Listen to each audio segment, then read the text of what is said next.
Jane Eyre by Charlotte Brontë. Chapter 34. It was near Christmas by the time all was settled. The season of general holiday approached. I now closed Morton School, taking care that the parting should not be barren on my side.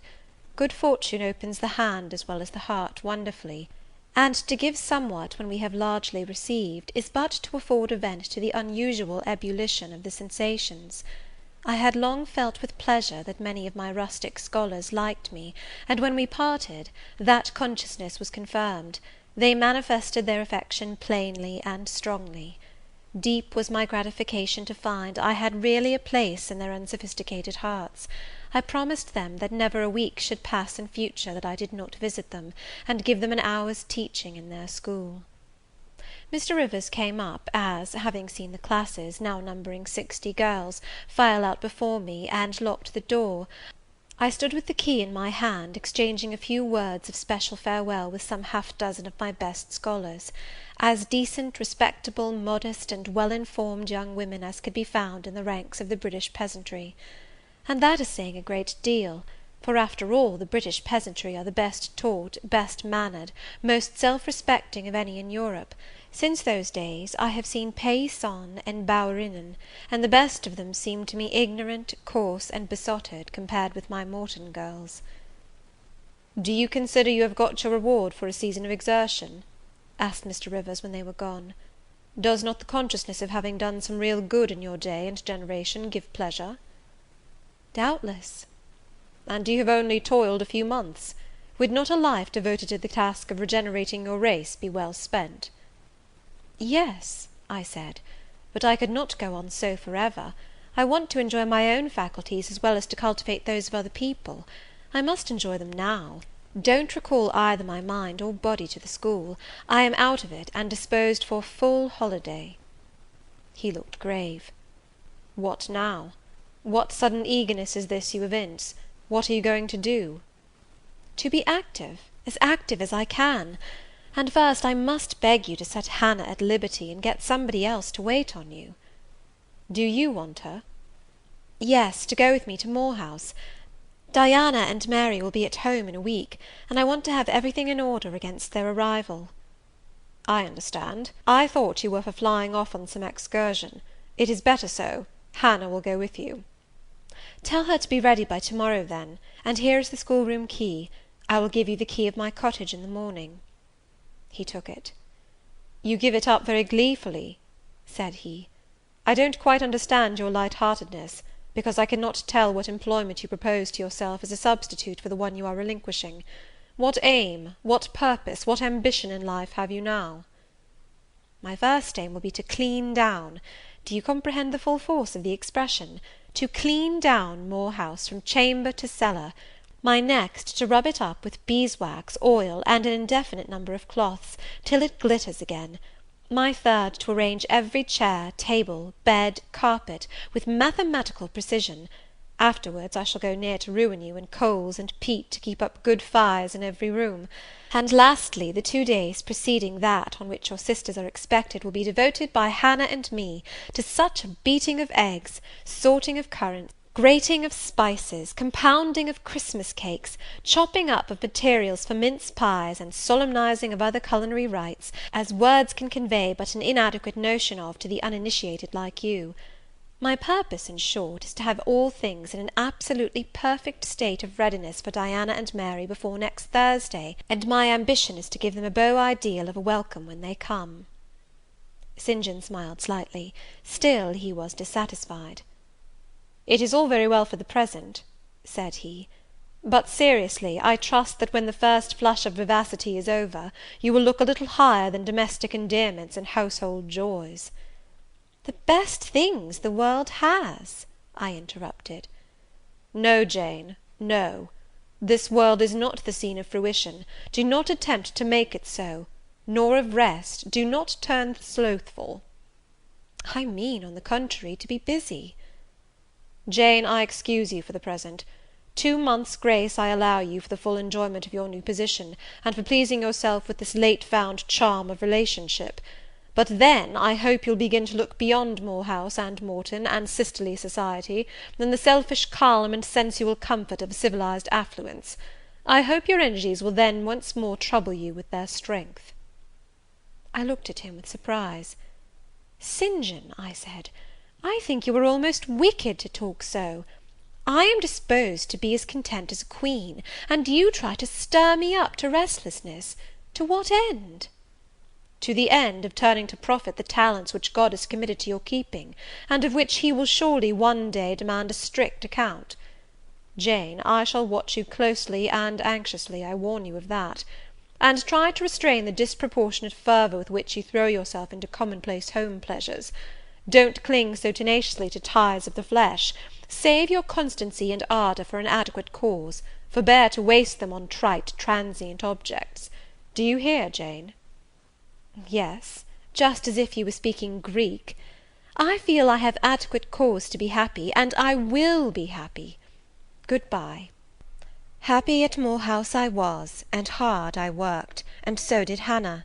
She was charmed to see how jovial I could be amidst the bustle of a house turned topsy-turvy, how I could brush and dust and clean and cook; and really, after a day or two of confusion worse confounded, it was delightful by degrees to invoke order from the chaos ourselves had made.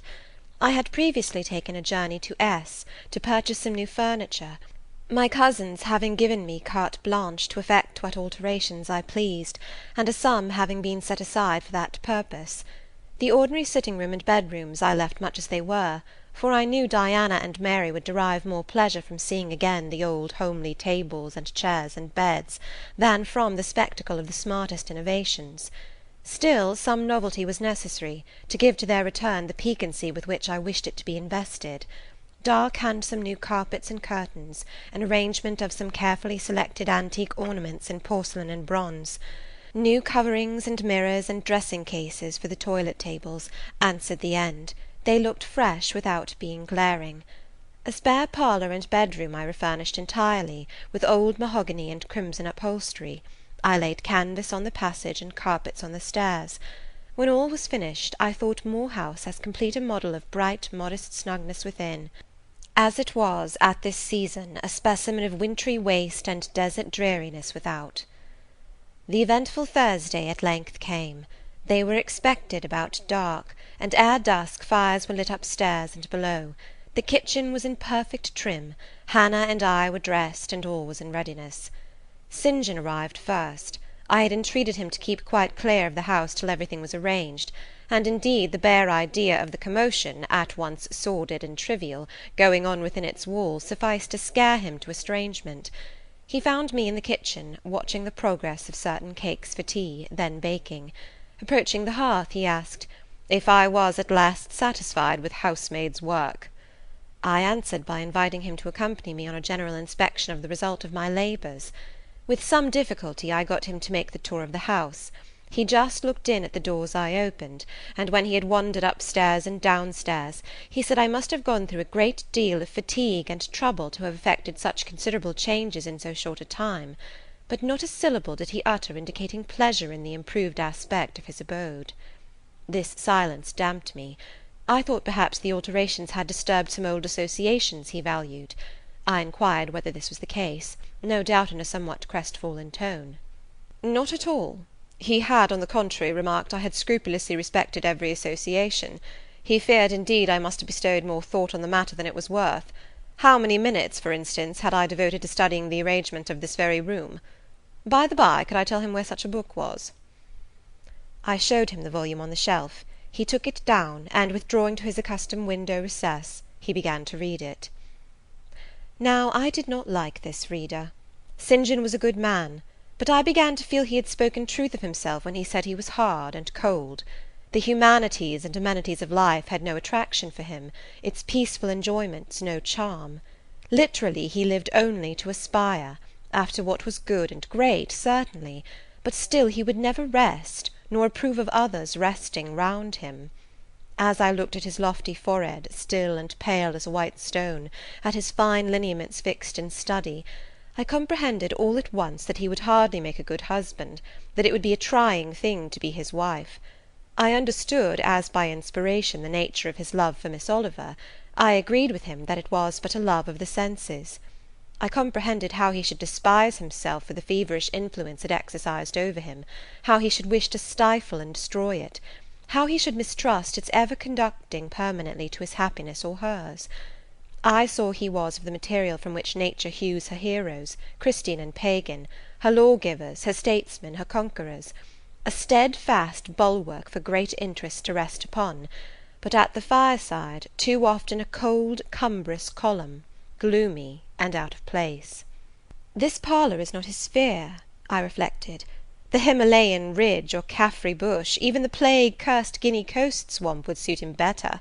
Well may he eschew the calm of domestic life, it is not his element. There his faculties stagnate, they cannot develop or appear to advantage. It is in scenes of strife and danger, where courage is proved, and energy exercised, and fortitude tasked, that he will speak and move, the leader and superior. A merry child would have the advantage of him on this hearth. He is right to choose a missionary's career. I see it now. "They are coming! They are coming!" cried Hannah, throwing open the parlour door. At the same moment old Carlo barked joyfully. Out I ran. It was now dark, but a rumbling of wheels was audible. Hannah soon had a lantern lit. The vehicle had stopped at the wicket. The driver opened the door. First one well-known form, then another stepped out. In a minute I had my face under their bonnets, in contact first with Mary's soft cheek, then with Diana's flowing curls. They laughed, kissed me, then Hannah, patted Carlo, who was half wild with delight, asked eagerly if all was well, and being assured in the affirmative, hastened into the house. They were stiff with their long and jolting drive from Whitcross, and chilled with the frosty night air, but their pleasant countenances expanded to the cheerful firelight. While the driver and Hannah brought in the boxes, they demanded St. John. At this moment he advanced from the parlour. They both threw their arms round his neck at once. He gave each one quiet kiss, said in a low tone a few words of welcome, stood a while to be talked to, and then, intimating that he supposed they would soon rejoin him in the parlour, withdrew there as to a place of refuge. I had lit their candles to go upstairs, but Diana had first to give hospitable orders respecting the driver. This done, both followed me. They were delighted with the renovation and decorations of their rooms, with the new drapery and fresh carpets and rich tinted china vases. They expressed their gratification ungrudgingly. I had the pleasure of feeling that my arrangements met their wishes exactly, and that what I had done added a vivid charm to their joyous return home. Sweet was that evening. My cousins, full of exhilaration, were so eloquent in narrative and comment, that their fluency covered St. John's taciturnity. He was sincerely glad to see his sisters, but in their glow of fervour and flow of joy he could not sympathize. The event of the day, that is, the return of Diana and Mary, pleased him, but the accompaniments of that event, the glad tumult, the garrulous glee of reception, irked him. I saw he wished the calmer morrow was come. In the very meridian of the night's enjoyment, about an hour after tea, a rap was heard at the door. Hannah entered with the intimation that "a poor lad was come, at that unlikely time, to fetch Mr. Rivers to see his mother, who was drawing away." "Where does she live, Hannah?" "Clear up at Whitcross Brow, almost 4 miles off, and more in moss all the way." "Tell him I will go." "I'm sure, sir, you had better not. It's the worst road to travel after dark that can be. There's no track at all over the bog. And then it is such a bitter night, the keenest wind you ever felt. You had better send word, sir, that you will be there in the morning." But he was already in the passage, putting on his cloak, and without one objection, one murmur, he departed. It was then 9 o'clock. He did not return till midnight. Starved and tired enough he was, but he looked happier than when he set out. He had performed an act of duty, made an exertion, felt his own strength to do and deny, and was on better terms with himself. I am afraid the whole of the ensuing week tried his patience. It was Christmas week. We took to no settled employment, but spent it in a sort of merry domestic dissipation. The air of the moors, the freedom of home, the dawn of prosperity, acted on Diana and Mary's spirits like some life-giving elixir. They were gay from morning till noon, and from noon till night. They could always talk, and their discourse, witty, pithy, original, had such charms for me, that I preferred listening to and sharing in it to doing anything else. St. John did not rebuke our vivacity, but he escaped from it. He was seldom in the house, his parish was large, the population scattered, and he found daily business in visiting the sick and poor in its different districts. One morning at breakfast, Diana, after looking a little pensive for some minutes, asked him, if his plans were yet unchanged. "Unchanged and unchangeable," was the reply; and he proceeded to inform us that his departure from England was now definitively fixed for the ensuing year. "And Rosamond Oliver?" suggested Mary, the words seeming to escape her lips involuntarily. For no sooner had she uttered them, than she made a gesture as if wishing to recall them. St. John had a book in his hand. It was his unsocial custom to read at meals. He closed it, and looked up. "Rosamond Oliver," said he, "is about to be married to Mr. Granby, one of the best connected and most estimable residents in S., grandson and heir to Sir Frederick Granby. I had the intelligence from her father yesterday." His sisters looked at each other and at me. We all three looked at him. He was serene as glass. "The match must have been got up hastily," said Diana. "They cannot have known each other long." "But 2 months. They met in October at the county ball at S. But where there are no obstacles to a union, as in the present case, where the connection is in every point desirable, delays are unnecessary. They will be married as soon as S. Place, which Sir Frederick gives up to them, can be refitted for their reception." The first time I found St. John alone after this communication, I felt tempted to inquire if the event distressed him; but he seemed so little to need sympathy, that, so far from venturing to offer him more, I experienced some shame at the recollection of what I had already hazarded. Besides, I was out of practice in talking to him; his reserve was again frozen over, and my frankness was congealed beneath it. He had not kept his promise of treating me like his sisters. He continually made little chilling differences between us, which did not at all tend to the development of cordiality. In short, now that I was acknowledged his kinswoman, and lived under the same roof with him, I felt the distance between us to be far greater than when he had known me only as the village schoolmistress. When I remembered how far I had once been admitted to his confidence, I could hardly comprehend his present frigidity. Such being the case, I felt not a little surprised when he raised his head suddenly from the desk over which he was stooping, and said, "You see, Jane, the battle is fought, and the victory won." Startled at being thus addressed, I did not immediately reply. After a moment's hesitation, I answered, "But are you sure you are not in the position of those conquerors whose triumphs have cost them too dear? Would not such another ruin you?" "I think not; and if I were, it does not much signify. I shall never be called upon to contend for such another. The event of the conflict is decisive. My way is now clear. I thank God for it." So saying, he returned to his papers and his silence. As our mutual happiness, i.e. Diana's, Mary's, and mine, settled into a quieter character, and we resumed our usual habits and regular studies, St. John stayed more at home. He sat with us in the same room, sometimes for hours together. While Mary drew, Diana pursued a course of encyclopedic reading she had, to my awe and amazement, undertaken, and I fagged away at German. He pondered a mystic lore of his own, that of some Eastern tongue, the acquisition of which he thought necessary to his plans. Thus engaged, he appeared, sitting in his own recess, quiet and absorbed enough; but that blue eye of his had a habit of leaving the outlandish-looking grammar, and wandering over, and sometimes fixing upon us, his fellow students, with a curious intensity of observation. If caught, it would be instantly withdrawn, yet ever and anon it returned searchingly to our table. I wondered what it meant. I wondered, too, at the punctual satisfaction he never failed to exhibit on an occasion that seemed to me of small moment, namely, my weekly visit to Morton School; and still more was I puzzled, when, if the day was unfavourable, if there was snow, or rain, or high wind, and his sisters urged me not to go, he would invariably make light of their solicitude, and encourage me to accomplish the task without regard to the elements. "Jane is not such a weakling as you would make her," he would say. "She can bear a mountain blast, or a shower, or a few flakes of snow, as well as any of us. Her constitution is both sound and elastic, better calculated to endure variations of climate than many more robust."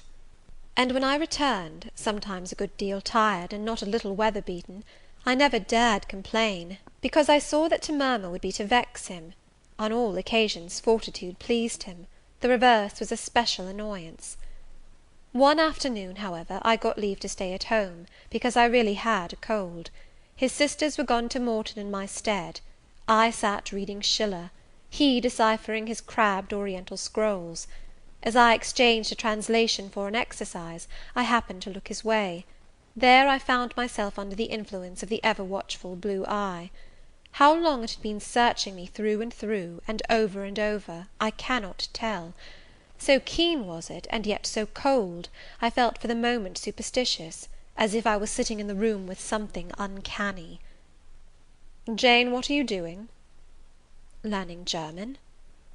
"I want you to give up German, and learn Hindostani." "You are not in earnest?" "In such earnest that I must have it so, and I will tell you why." He then went on to explain that Hindostani was the language he was himself at present studying; that as he advanced he was apt to forget the commencement; that it would assist him greatly to have a pupil with whom he might again and again go over the elements, and so fix them thoroughly in his mind, that his choice had hovered for some time between me and his sisters; but that he had fixed on me because he saw I could sit at the task the longest of the three. Would I do him this favour? I should not, perhaps, have to make the sacrifice long, as it wanted now barely 3 months to his departure. St. John was not a man to be lightly refused. You felt that every impression made on him, either for pain or pleasure, was deep-graved and permanent. I consented. When Diana and Mary returned, the former found her scholar transferred from her to her brother. She laughed, and both she and Mary agreed that St. John should never have persuaded them to such a step. He answered quietly, "I know it." I found him a very patient, very forbearing, and yet an exacting master. He expected me to do a great deal, and when I fulfilled his expectations, he in his own way fully testified his approbation. By degrees he acquired a certain influence over me that took away my liberty of mind. His praise and notice were more restraining than his indifference. I could no longer talk or laugh freely when he was by, because a tiresomely importunate instinct reminded me that vivacity, at least in me, was distasteful to him. I was so fully aware that only serious moods and occupations were acceptable, that in his presence every effort to sustain or follow any other became vain. I fell under a freezing spell. When he said go, I went; come, I came; do this, I did it. But I did not love my servitude. I wished, many a time, he had continued to neglect me. One evening, when at bedtime his sisters and I stood round him, bidding him good night, he kissed each of them as was his custom, and, as was equally his custom, he gave me his hand. Diana, who chanced to be in a frolicsome humour, she was not painfully controlled by his will, for hers in another way was as strong, exclaimed, "St. John, you used to call Jane your third sister, but you don't treat her as such. You should kiss her too." She pushed me towards him. I thought Diana very provoking, and felt uncomfortably confused; and while I was thus thinking and feeling, St. John bent his head. His Greek face was brought to a level with mine, his eyes questioned my eyes piercingly. He kissed me. There are no such things as marble kisses or ice kisses, or I should say my ecclesiastical cousin's salute belonged to one of these classes; but there may be experiment kisses, and his was an experiment kiss. When given, he viewed me to learn the result. It was not striking. I am sure I did not blush. Perhaps I might have turned a little pale, for I felt as if this kiss were a seal affixed to my fetters. He never omitted the ceremony afterwards, and the gravity and quiescence with which I underwent it seemed to invest it for him with a certain charm. As for me, I daily wished more to please him; but to do so, I felt daily more and more that I must disown half my nature, stifle half my faculties, wrest my tastes from their original bent, force myself to the adoption of pursuits for which I had no natural vocation. He wanted to train me to an elevation I could never reach. It racked me hourly to aspire to the standard he uplifted. The thing was as impossible as to mould my irregular features to his correct and classic pattern, to give my changeable green eyes the sea-blue tint and solemn lustre of his own. Not his ascendancy alone, however, held me in thrall at present. Of late it had been easy enough for me to look sad. A cankering evil sat at my heart, and drained my happiness at its source, the evil of suspense. Perhaps you think I had forgotten Mr. Rochester, reader, amidst these changes of place and fortune. Not for a moment. His idea was still with me, because it was not a vapour sunshine could disperse, nor a sand-traced effigy storms could wash away. It was a name graven on a tablet, fated to last as long as the marble it inscribed. The craving to know what had become of him followed me everywhere.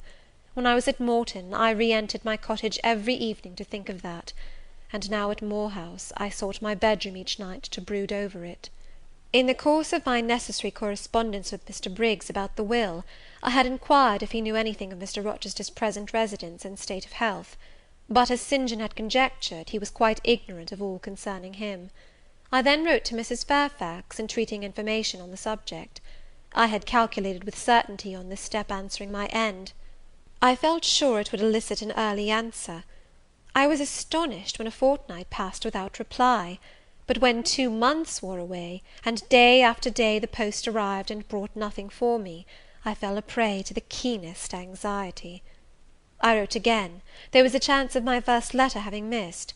Renewed hope followed renewed effort. It shone like the former for some weeks; then, like it, it faded, flickered. Not a line, not a word reached me. When half a year wasted in vain expectancy, my hope died out, and then I felt dark indeed. A fine spring shone round me, which I could not enjoy. Summer approached. Diana tried to cheer me. She said I looked ill, and wished to accompany me to the sea-side. This St. John opposed. He said I did not want dissipation, I wanted employment. My present life was too purposeless. I required an aim. And, I suppose, by way of supplying deficiencies, he prolonged still further my lessons in Hindostani, and grew more urgent in requiring their accomplishment. And I, like a fool, never thought of resisting him. I could not resist him. One day I had come to my studies in lower spirits than usual. The ebb was occasioned by a poignantly felt disappointment. Hannah had told me in the morning there was a letter for me, and when I went down to take it, almost certain that the long-looked-for tidings were vouchsafed me at last, I found only an unimportant note from Mr. Briggs on business. The bitter check had wrung from me some tears, and now, as I sat poring over the crabbed characters and flourishing tropes of an Indian scribe, my eyes filled again. St. John called me to his side to read. In attempting to do this, my voice failed me, words were lost in sobs. He and I were the only occupants of the parlour. Diana was practising her music in the drawing-room, Mary was gardening. It was a very fine May day, clear, sunny, and breezy. My companion expressed no surprise at this emotion, nor did he question me as to its cause. He only said, "We will wait a few minutes, Jane, till you are more composed." And while I smothered the paroxysm with all haste, he sat calm and patient, leaning on his desk, and looking like a physician watching with the eye of science an expected and fully understood crisis in a patient's malady. Having stifled my sobs, wiped my eyes, and muttered something about not being very well that morning, I resumed my task, and succeeded in completing it.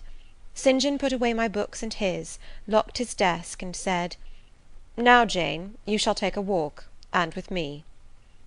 "I will call Diana and Mary." "No, I want only one companion this morning, and that must be you. Put on your things, go out by the kitchen door, take the road towards the head of Marsh Glen. I will join you in a moment." I know no medium. I never in my life have known any medium in dealing with positive hard characters antagonistic to my own, between absolute submission and determined revolt. I have always faithfully observed the one, up to the very moment of bursting, sometimes with volcanic vehemence, into the other; and as neither present circumstances warranted, nor my present mood inclined me to mutiny, I observed careful obedience to St. John's directions, and in 10 minutes I was treading the wild track of the glen, side by side with him. The breeze was from the west. It came over the hills, sweet with scents of heath and rush. The sky was of stainless blue. The stream descending the ravines swelled with past spring rains, poured along plentiful and clear, catching golden gleams from the sun and sapphire tints from the firmament. As we advanced and left the track, we trod a soft turf, mossy fine and emerald green, minutely enamelled with a tiny white flower, and spangled with a star-like yellow blossom. The hills, meantime, shut us quite in, for the glen, towards its head, wound to their very core. "Let us rest here," said St. John, as we reached the first stragglers of a battalion of rocks, guarding a sort of pass, beyond which the beck rushed down a waterfall, and where, still a little further, the mountain shook off turf and flower, had only heath for raiment and crag for gem, where it exaggerated the wild to the savage, and exchanged the fresh for the frowning, where it guarded the forlorn hope of solitude, and a last refuge for silence. I took a seat. St. John stood near me. He looked up the pass and down the hollow. His glance wandered away with the stream, and returned to traverse the unclouded heaven which coloured it. He removed his hat, let the breeze stir his hair and kiss his brow. He seemed in communion with the genius of the haunt. With his eye he bade farewell to something. "And I shall see it again," he said aloud, "in dreams when I sleep by the Ganges, and again in a more remote hour, when another slumber overcomes me, on the shore of a darker stream." Strange words of a strange love, an austere patriot's passion for his fatherland. He sat down. For half an hour we never spoke, neither he to me nor I to him. That interval past, he recommenced. "Jane, I go in 6 weeks. I have taken my berth in an East Indiaman which sails on the 20th of June. "God will protect you, for you have undertaken his work," I answered. "Yes," he said, "there is my glory and joy. I am the servant of an infallible master. I am not going out under human guidance, subject to the defective laws and erring control of my feeble fellow worms. My king, my lawgiver, my captain is the all-perfect. It seems strange to me that all round me do not burn to enlist under the same banner, to join in the same enterprise." "All have not your powers, and it would be folly for the feeble to wish to march with the strong." "I do not speak of the feeble, or think of them. I address only such as are worthy of the work, and content to accomplish it." "Those are few in number, and difficult to discover." "You say truly. But when found, it is right to stir them up, to urge and exhort them to the effort, to show them what their gifts are and why they were given, to speak heaven's message in their ear, to offer them, direct from God, a place in the ranks of his chosen." "If they are really qualified for the task, will not their own hearts be the first to inform them of it?" I felt as if an awful charm was framing round and gathering over me. I trembled to hear some fatal words spoken which would at once declare and rivet the spell. "And what does your heart say?" demanded St. John. "My heart is mute, my heart is mute," I answered, struck and thrilled. "Then I must speak for it," continued the deep relentless voice. "Jane, come with me to India. Come as my helpmeet and fellow labourer." The glen and sky spun round, the hills heaved. It was as if I had heard a summons from heaven, as if a visionary messenger, like him of Macedonia, had announced, "Come over and help us." But I was no apostle. I could not behold the herald. I could not receive his call.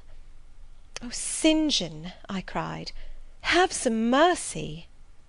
I appealed to one who, in the discharge of what he believed his duty, knew neither mercy nor remorse. He continued, "God and nature intended you for a missionary's wife. It is not personal, but mental endowments they have given you. You are formed for labour, not for love. A missionary's wife you must, shall be. You shall be mine. I claim you, not for my pleasure, but for my sovereign's service." "I am not fit for it. I have no vocation," I said. He had calculated on these first objections. He was not irritated by them. Indeed, as he leaned back against the crag behind him, folded his arms on his chest, and fixed his countenance, I saw he was prepared for a long and trying opposition, and to take in a stock of patience to last him to its close, resolved, however, that that close should be conquest for him. "Humility, Jane," said he, "is the groundwork of Christian virtues. You say right that you are not fit for the work. Who is fit for it? Or who, that ever was truly called, believed himself worthy of the summons? I, for instance, am but dust and ashes. With St. Paul I acknowledge myself the chiefest of sinners, but I do not suffer this sense of my personal vileness to daunt me. I know my leader, that he is just as well as mighty, and while he has chosen a feeble instrument to perform a great task, he will, from the boundless stores of his providence, supply the inadequacy of the means to the end. Think like me, Jane, trust like me. It is the rock of ages I ask you to lean on. Do not doubt but it will bear the weight of your human weakness." "I do not understand a missionary life. I have never studied missionary labours." "There I, humble as I am, can give you the aid you want. I can set you your task from hour to hour, stand by you always, help you from moment to moment. This I could do in the beginning. Soon, for I know your powers, you would be as strong and apt as myself, and would not require my help." "But my powers, where are they for this undertaking? I do not feel them. Nothing speaks or stirs in me while you talk. I am sensible of no light kindling, no life quickening, no voice counselling or cheering.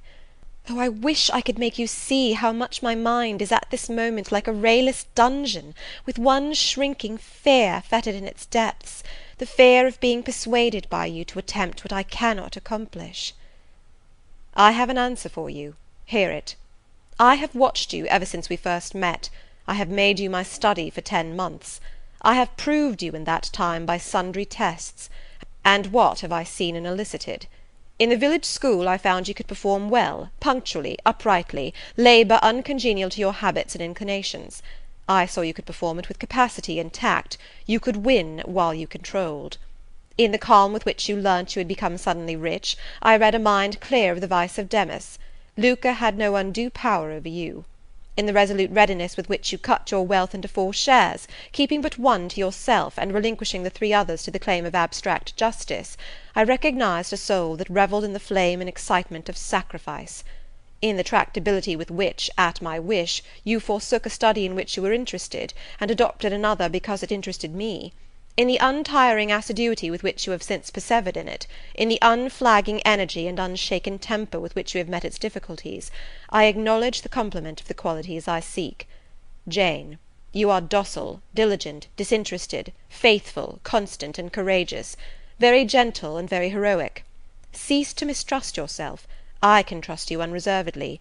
As a conductress of Indian schools and a helper amongst Indian women, your assistance will be to me invaluable." My iron shroud contracted round me. Persuasion advanced with slow, sure step.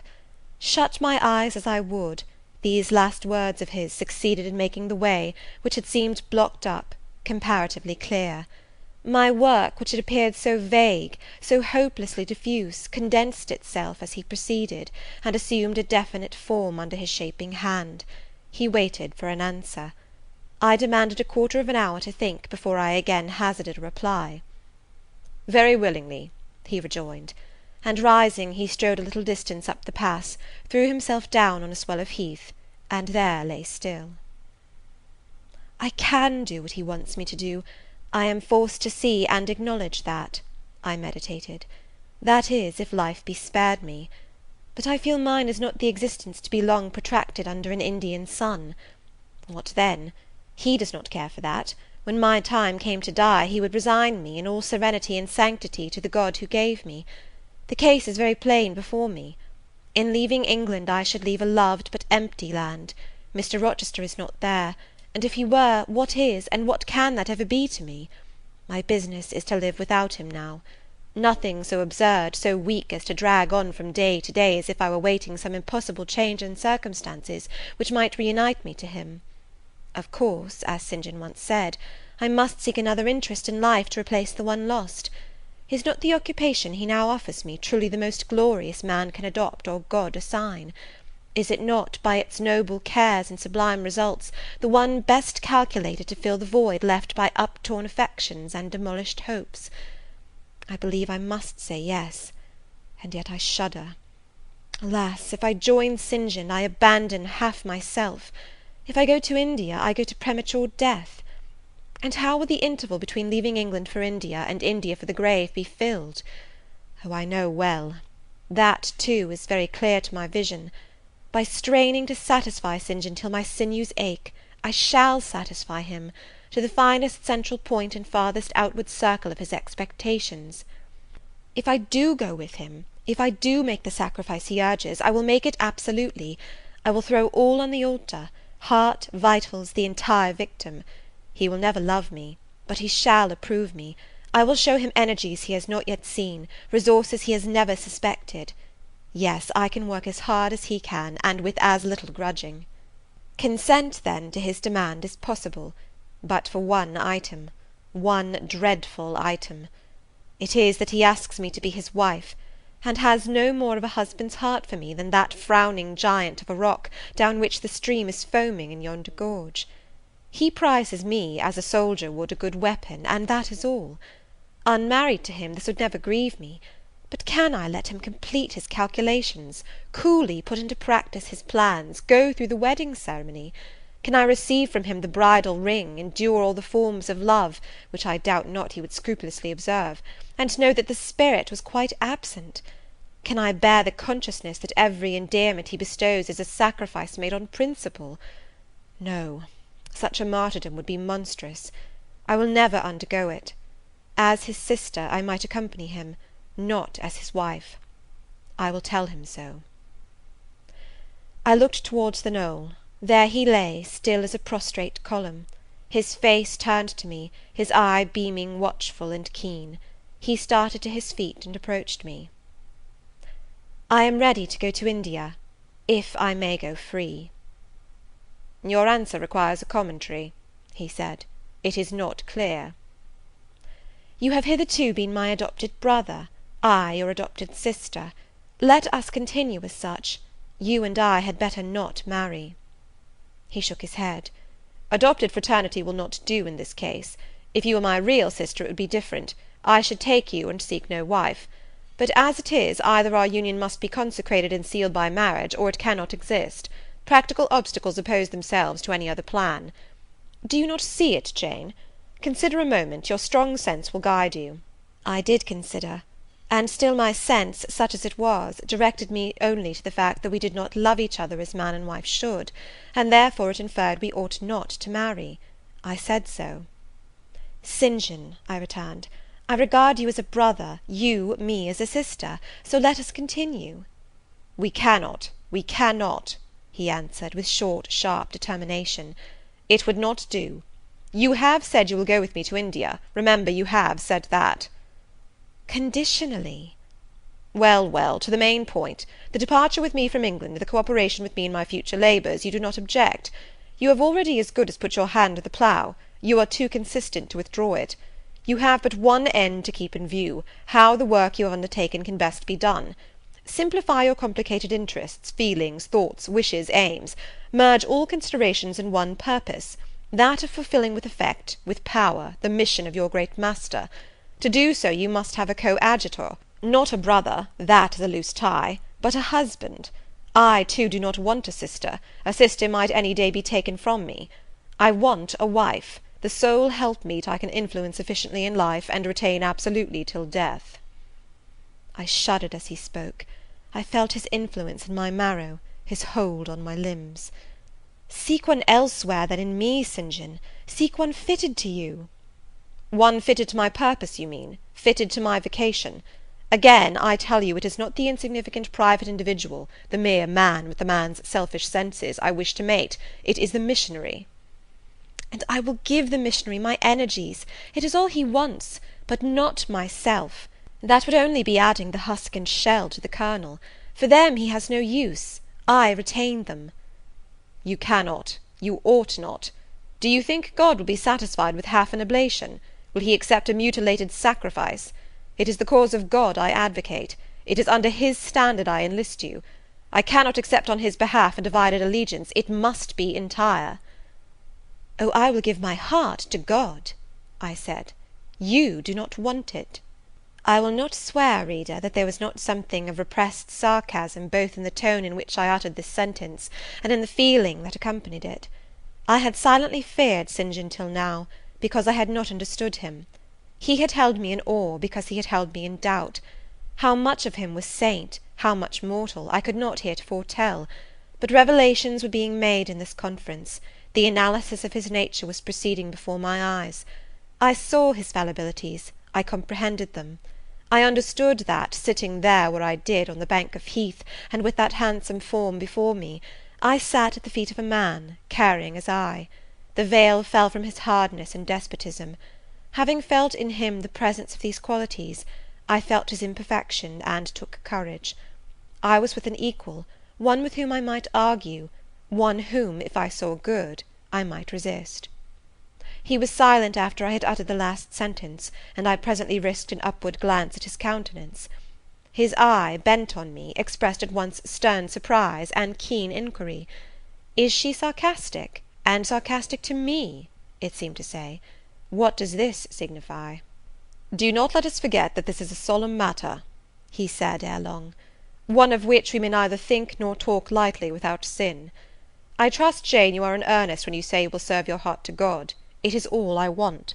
Once wrench your heart from man, and fix it on your Maker. The advancement of that Maker's spiritual kingdom on earth will be your chief delight and endeavour. You will be ready to do at once whatever furthers that end. You will see what impetus would be given to your efforts and mine by our physical and mental union in marriage. The only union that gives a character of permanent conformity to the destinies and designs of human beings, and passing over all minor caprices, all trivial difficulties and delicacies of feeling, all scruple about the degree, kind, strength, or tenderness of mere personal inclination, you will hasten to enter into that union at once.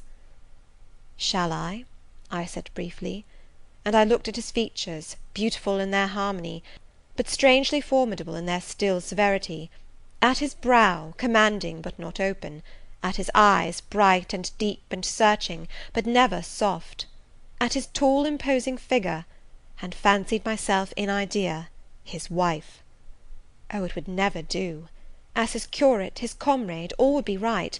I would cross oceans with him in that capacity, toil under eastern suns, in Asian deserts with him in that office, admire and emulate his courage and devotion and vigour, accommodate quietly to his masterhood, smile undisturbed at his ineradicable ambition, discriminate the Christian from the man, profoundly esteem the one, and freely forgive the other. I should suffer often, no doubt, attached to him only in this capacity. My body would be under rather a stringent yoke, but my heart and mind would be free. I should still have my unblighted self to turn to, my natural unenslaved feelings with which to communicate in moments of loneliness. There would be recesses in my mind which would be only mine, to which he never came, and sentiments growing there fresh and sheltered, which his austerity could never blight, nor his measured warrior march trample down. But as his wife, at his side always, and always constrained, and always checked, forced to keep the fire of my nature continually low, to compel it to burn inwardly, and never utter a cry, though the imprisoned flame consumed vital after vital, this would be unendurable. St. John, I exclaimed, when I had got so far in my meditation. Well, he answered icily. I repeat, I freely consent to go with you as your fellow missionary, but not as your wife. I cannot marry you, and become part of you. A part of me you must become, he answered steadily, otherwise the whole bargain is void. How can I, a man not yet 30, take out with me to India a girl of 19, unless she be married to me? How can we be for ever together, sometimes in solitude, sometimes amidst savage tribes, and unwed? Very well, I said shortly, under the circumstances, quite as well as if I were either your real sister, or a man and a clergyman like yourself. It is known that you are not my sister. I cannot introduce you as such. To attempt it would be to fasten injurious suspicions on us both. And for the rest, though you have a man's vigorous brain, you have a woman's heart, and it would not do. It would do, I affirmed with some disdain, perfectly well. I have a woman's heart, but not where you are concerned. For you I have only a comrade's constancy, a fellow soldier's frankness, fidelity, fraternity, if you like, a neophyte's respect and submission to his hierophant. Nothing more. Don't fear.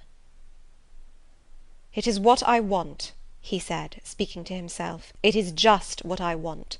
And there are obstacles in the way. They must be hewn down. Jane, you would not repent marrying me. Be certain of that. We must be married. There is no other way. And undoubtedly enough of love would follow upon marriage to render the union right even in your eyes. I scorn your idea of love, I could not help saying, as I rose up and stood before him, leaning my back against the rock. I scorn the counterfeit sentiment you offer. Yes, St. John, and I scorn you when you offer it." He looked at me fixedly, compressing his well-cut lips while he did so. Whether he was incensed or surprised, or what, it was not easy to tell. He could command his countenance thoroughly. "I scarcely expected to hear that expression from you," he said. "I think I have done and uttered nothing to deserve scorn." I was touched by his gentle tone, and overawed by his high, calm mien. "Forgive me the words, St. John, but it is your own fault that I have been roused to speak so unguardedly. You have introduced a topic in which our natures are at variance, a topic we should never discuss. The very name of love is an apple of discord between us. If the reality were required, what should we do? How should we feel? My dear cousin, abandon your scheme of marriage, forget it." "No," said he, "it is a long-cherished scheme, and the only one which can secure my great end, but I shall urge you no further at present. To-morrow I leave home for Cambridge. I have many friends there to whom I should wish to say farewell. I shall be absent a fortnight. Take that space of time to consider my offer, and do not forget that if you reject it, it is not me you deny, but God. Through my means he opens to you a noble career; as my wife only can you enter upon it. Refuse to be my wife, and you limit yourself for ever to a track of selfish ease and barren obscurity. Tremble lest in that case you should be numbered with those who have denied the faith, and are worse than infidels." He had done. Turning from me, he once more looked to river, looked to hill. But this time his feelings were all pent in his heart. I was not worthy to hear them uttered.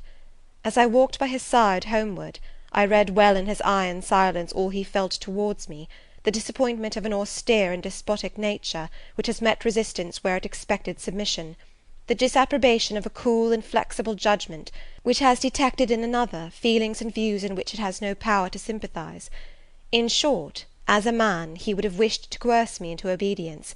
It was only as a sincere Christian he bore so patiently with my perversity, and allowed so long a space for reflection and repentance. That night, after he had kissed his sisters, he thought proper to forget even to shake hands with me, but left the room in silence. I, who, though I had no love, had much friendship for him, was hurt by the marked omission, so much hurt that tears started to my eyes. "I see you and St. John have been quarrelling, Jane," said Diana, during our walk on the moor, "but go after him. He is now lingering in the passage expecting you. He will make it up." I have not much pride under such circumstances. I would always rather be happy than dignified, and I ran after him. He stood at the foot of the stairs. "Good night, St. John," said I. "Good night, Jane," he replied calmly. "Then shake hands," I added. What a cold, loose touch he impressed on my fingers! He was deeply displeased by what had occurred that day. Cordiality would not warm, nor tears move him. No happy reconciliation was to be had with him, no cheering smile or generous word. But still the Christian was patient and placid, and when I asked him if he forgave me, he answered that he was not in the habit of cherishing the remembrance of vexation, that he had nothing to forgive, not having been offended. And with that answer he left me. I would much rather he had knocked me down. Chapter 34.